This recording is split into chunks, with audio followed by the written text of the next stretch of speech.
अच्छा, एक ऐसे शहर की कल्पना कीजिए जो आज से मतलब लगभग 4000 साल पहले मौजूद था। 4000 साल? हाँ। हाँ। अब सोचिए कि उस शहर में सड़कें एक दूसरे को 90 डिग्री के कोण पर काटती हैं। एकदम ग्रिड की तरह। बिल्कुल।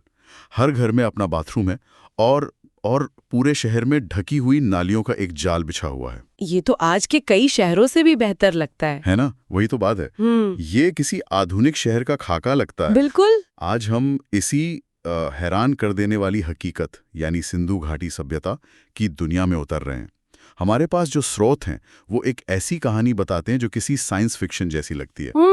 तो हमारा मिशन है इन सबूतों को जोड़कर ये समझना कि आखिर ये सभ्यता इतनी उन्नत, इतनी व्यवस्थित और इतनी रहस्यमयी क्यों थी। और ये समझना भी कि ये हमें आज के बारे में क्या सिखाती है।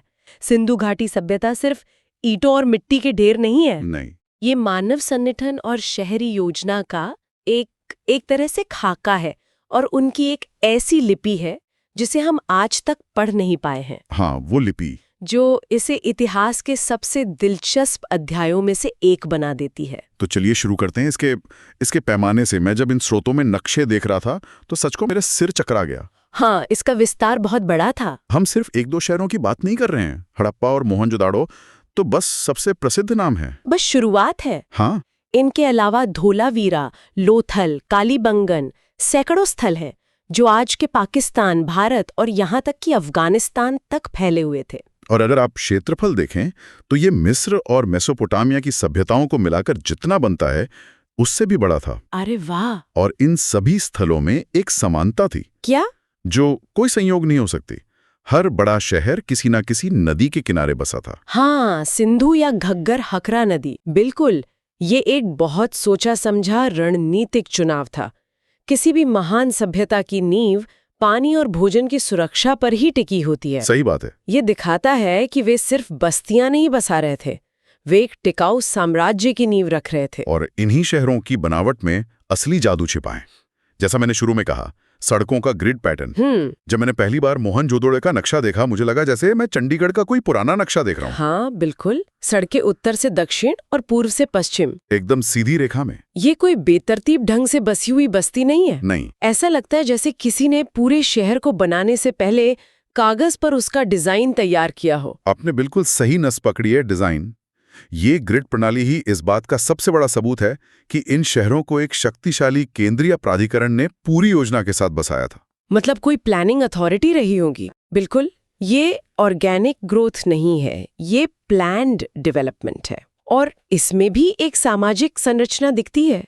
ज्यादातर शहरों में एक ऊंचा हिस्सा होता था जिसे गढ़ या सिटाडेल कहते हैं और एक निचला शहर। अच्छा। शायद गढ़ में प्रशासक या महत्वपूर्ण सार्वजनिक इमारतें होती थी और निचले शहर में आम लोग रहते थे। ये सिर्फ वास्तुकला नहीं, ये उनके समाज का प्रतिबिंब है। और घर भी कोई कच्चे नहीं थे, पक्की ईंटों से बने हुए और सारी ईंटें एक ही साइज की। हाँ, वो मानकीकरण तो कमाल का है। यकीन नहीं होता। मतलब पूरे साम्राज्य में ईंट बनाने के नियम एक जैसे थे। कुछ मकान तो 2-3 मंजिला भी थे। यही मानकीकरण उनकी सबसे बड़ी ताकत थी। ईंटों से लेकर वजन और माप तक हर चीज में एक रूपता मिलती है। ये एक बेहद संगठित समाज की निशानी है। पर मेरे लिए जो चीज सबसे ज्यादा हैरान करने वाली है वो उनकी प्राथमिकताएं हैं। प्राथमिकताएं?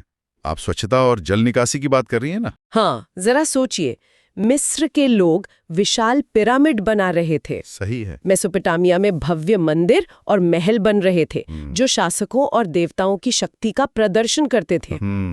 लेकिन सिंधु घाटी के लोगों ने अपनी सबसे बड़ी इंजीनियरिंग महारत किस चीज पर खर्च की? नालियों पर। ढकी ढकी हुई नालियों, सार्वजनिक स्नानागारों और हर घर में शौचालय बनाने पर। ये तो कमाल का नजरिया है। मैंने इस तरह से कभी सोचा ही नहीं। है ना? हाँ। हर घर एक ढकी हुई नाली से जुड़ा था और इन नालियों में थोड़ी थोड़ी दूरी पर मैनहोल भी थे ताकि उन्हें साफ किया जा सके। बिल्कुल आज की सीवेज व्यवस्था की तरह, बस 4000 साल पहले। गज़ब है। इससे पता चलता है कि उनकी प्राथमिकता शायद किसी राजा को खुश करना नहीं बल्कि आम नागरिक के जीवन को बेहतर और स्वस्थ बनाना था। ये तो बहुत आधुनिक सोच है। बिल्कुल। मोहनजोदड़ो का विशाल स्नानागार जिसे ग्रेट बाथ कहते हैं वो इसका सबसे बड़ा प्रतीक है। ये कोई राजा का निजी स्विमिंग पूल नहीं था, नहीं। ये एक सामुदायिक स्थल था। और ये शायद धार्मिक अनुष्ठानों या सामाजिक समारोहों का केंद्र रहा होगा। अच्छा, ये उनके लिए सार्वजनिक स्वास्थ्य और सामुदायिक जीवन के महत्व को दिखाता है। तो इतने सुनियोजित और साफ सुथरे शहर बनाना और उन्हें बनाए रखना, ये कोई सस्ता काम तो नहीं रहा होगा। बिल्कुल नहीं। तो सवाल उठता है कि इस सबके लिए पैसा कहाँ से आता था? जाहिर है उनकी अर्थव्यवस्था भी उतनी उन्नत रही होगी। और वो थी, उनकी अर्थव्यवस्था का आधार तो कृषि था। वे गेहूं, जौ, कपास तो शायद उन्होंने ही सबसे पहले उगाना शुरू किया था। हाँ, ऐसा माना जाता है। लेकिन वे सिर्फ किसान नहीं थे, वे माहिर कारीगर की थे। सुंदर मिट्टी के बर्तन, कीमती पत्थरों के मनके और आभूषण, और तांबे कांसे के औजार और मूर्तियां भी। बिल्कुल। और ये सारा सामान सिर्फ उनके अपने शहरों में नहीं बिकता था। सही बात है। स्रोतों में मेसोपोटामिया यानी आज के इराक की खुदाई में मिली सिंधु घाटी की मोहरों का जिक्र है। मतलब वो हजारों किलोमीटर दूर समुद्र के रास्ते व्यापार कर रहे थे। हाँ। एक मिनट, अगर वो मेसोपोटामिया तक व्यापार कर रहे थे तो उस जमाने में इतने बड़े नेटवर्क को कैसे मैनेज करते होंगे? कोई कॉन्ट्रैक्ट नहीं, कोई ईमेल नहीं। भरोसे का सिस्टम क्या था? हाँ, भरोसा। आपने बिल्कुल सही शब्द पकड़ा है, भरोसा। और यहीं पर उनकी सबसे रहस्यमयी चीज यानी उनकी मोहरें, सील्स तस्वीर में आती हैं। अच्छा, वो छोटी छोटी मोहरें? हाँ, वे सिर्फ कलाकृतियां नहीं थीं, वे शायद उस भरोसे का ही प्रतीक और तकनीक थीं।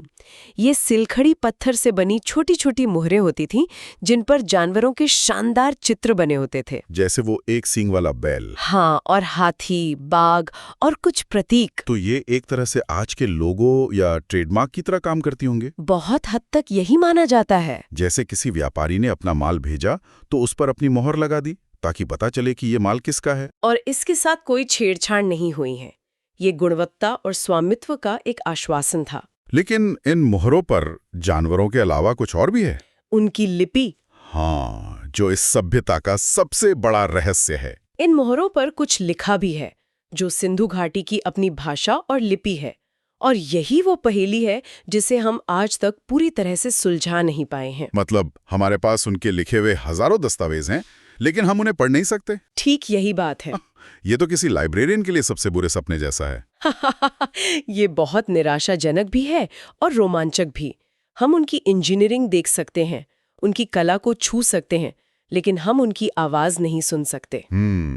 वो खुद क्या कहना चाहते थे अपने व्यापार के बारे में, अपने नियमों के बारे में, ये सब उन छोटे छोटे प्रतीकों में बंद है। एक ऐसी सभ्यता जो हमें सब कुछ दिखाती है पर बताती कुछ नहीं। बिल्कुल। इन मोहरों और दूसरी कलाकृतियों से उनके विश्वास और संस्कृति के बारे में क्या अंदाजा लगता है? स्रोतों में मातृ देवी की बहुत सारी छोटी छोटी मूर्तियों का जिक्र है। हाँ, मातृ देवी या प्रकृति की पूजा कई शुरुआती कृषि समाजों में आम थी। अच्छा। क्योंकि उनका जीवन पूरी तरह से जमीन की उर्वरता और मौसम पर निर्भर करता था। इसके अलावा हमें एक मुहर पर एक आकृति मिली है जो पालथी मारकर बैठी है, जैसे कोई योगी ध्यान कर रहा हो। हाँ, पशुपति वाली मोहर। बिल्कुल। कुछ लोग इसे भगवान शिव का प्रारंभिक रूप पशुपति मानते हैं। ये तो बहुत दिलचस्प है। मतलब योग और ध्यान की जड़ें शायद इतनी गहरी हो सकती हैं, पर हम निश्चित रूप से कुछ नहीं कह सकते। ये सिर्फ एक व्याख्या है। लेकिन जो बात ध्यान देने वाली है वो ये है कि हमें कोई बड़े भव्य मंदिर नहीं मिले हैं, जैसे मिस्र या मेसोपोटामिया में थे। हाँ, उनकी धार्मिक प्रथाएं शायद ज्यादा व्यक्तिगत या सामुदायिक स्तर पर होती थीं। जैसे विशाल स्नानागार में। बिल्कुल। ये फिर से उसी बात की ओर इशारा करता है। उनका ध्यान भव्य स्मारकों पर नहीं, बल्कि जीवन के व्यावहारिक पहलुओं पर ज्यादा था। और इसी से जुड़ा एक और हैरान करने वाला तथ्य है, इन सभी जगहों की खुदाई में हमें हथियारों के बड़े ढेर या बहुत मजबूत किलेबंदी के सबूत नहीं मिलते। और ये इस सभ्यता की सबसे बड़ी पहेलियों में से एक है। कैसे? इतनी बड़ी, अमीर और संगठित सभ्यता, जिसका व्यापार दूर दूर तक फैला था, वो बिना किसी बड़े सेना के कैसे चल सकती थी? क्या इसका मतलब ये है कि वे एक बहुत ही शांतिपूर्ण समाज थे? हो सकता है, या ये भी हो सकता है कि उनका सामाजिक और आर्थिक नियंत्रण इतना मजबूत था कि उन्हें विद्रोह या बाहरी हमले का डर ही नहीं था। ये एक बहुत बड़ा सवाल है। तो एक ऐसी सभ्यता जो शहरी नियोजन में माहिर थी, स्वच्छता को एक सामाजिक मूल्य मानती थी, जिसका व्यापार हजारों किलोमीटर तक फैला था और जो शायद शांतिपूर्ण भी थी, उसका अंत कैसे हुआ? लगभग 1900 ईसा पूर्व के आसपास इन शहरों का पतन शुरू हो गया। लोग शहर छोड़कर जाने लगे और धीरे धीरे ये महान सभ्यता गुमनामी में खो गई। ये इतिहास का एक classic who done it case है। हाँ। और इसका कोई एक आसान जवाब नहीं है। पहले माना जाता था कि आर्यों के आक्रमण ने इस सभ्यता को खत्म कर दिया, लेकिन अब इस सिद्धांत के लिए ज्यादा सबूत नहीं है ना? नहीं, अब कई और संभावनाओं का जिक्र है। एक बड़ा कारण जलवायु परिवर्तन को माना जाता है। जलवायु परिवर्तन कैसे? शायद मानसून का पैटर्न बदल गया, जिससे सूखा पड़ने लगा और खेती बर्बाद हो गई। अच्छा। और ये एक चेन रिएक्शन शुरू कर सकता है। जिन नदियों ने इस सभ्यता को जीवन दिया, वे या तो सूखने लगी या उन्होंने अपना रास्ता बदल लिया। जैसे कि घग्गर हकरा नदी के साथ हुआ माना जाता है। बिल्कुल। पानी और भोजन के बिना इतने बड़े शहर कैसे टिक सकते थे? इसके अलावा भूकंप या बाढ़ जैसी प्राकृतिक आपदाओं की भूमिका भी हो सकती है। तो ऐसा लगता है कि किसी एक विलन ने इस कहानी को खत्म नहीं किया। संभावना यही है कि ये डेथ बाय 1000 कट्स जैसा मामला था। हाँ। इन सभी कारकों के मिले-जुले असर ने इस सभ्यता की नींव को धीरे धीरे खोखला कर दिया। ये प्रकृति और सभ्यता के नाजुक संतुलन की एक शक्तिशाली कहानी है। सही बात है। जब वो संतुलन बिगड़ता है तो सबसे उन्नत सभ्यताएं भी ढह सकती हैं। तो इस पूरी गहरी पड़ताल का क्या मतलब निकलता है? सिंधु घाटी सभ्यता एक मिसाल है जो दिखाती है कि हजारों साल पहले भी इंसान शहरी नियोजन और स्वच्छता में महारत हासिल कर सकता था। बिल्कुल। ये एक ऐसी दुनिया थी जो संगठित, अनुशासित और नागरिक केंद्रित थी। ये हमें मानव क्षमता की एक झलक तो देती है, लेकिन उससे भी ज्यादा ये हमें नम्रता सिखाती है। नम्रता? हाँ, ये हमें याद दिलाती है कि इतिहास में पूरे के पूरे अध्याय हो सकते हैं जिनकी आवाजें हम शायद कभी न सुन पाएं, और यही हमें उस अंतिम विचार पर लाता है जो उनकी लिपि से जुड़ा है। हाँ, वो अनसुलझी लिखावट। वो आज भी एक पहेली है और ये सोचने पर मजबूर करता है कि अगर हम कल किसी तरह उस लिपि को पढ़ने में कामयाब हो जाएं, तो हम उनसे कौन सा एक सवाल पूछना चाहेंगे जो सबसे ज्यादा मायने रखता हो? क्या हम उनके शासकों के नाम जानना चाहेंगे या उनके देवताओं की कहानियां? या शायद कुछ ज्यादा गहरा, कुछ ज्यादा इंसानी। जैसे कि आप अपने समाज को एक साथ कैसे रखते थे? हाँ, बिना बड़ी सेना या भव्य मंदिरों के आपका सामाजिक गोंद क्या था? या शायद जब आपने देखा कि आपकी नदियां सूख रही हैं और आपकी दुनिया बिखर रही है, तो आपको कैसा महसूस हुआ? बिल्कुल। एक पूरी सभ्यता की बुद्धि, उनके डर, उनकी उम्मीदें, सब उन छोटे छोटे प्रतीकों में बंद हैं और हम बस उस दरवाजे के खुलने का इंतजार कर रहे हैं।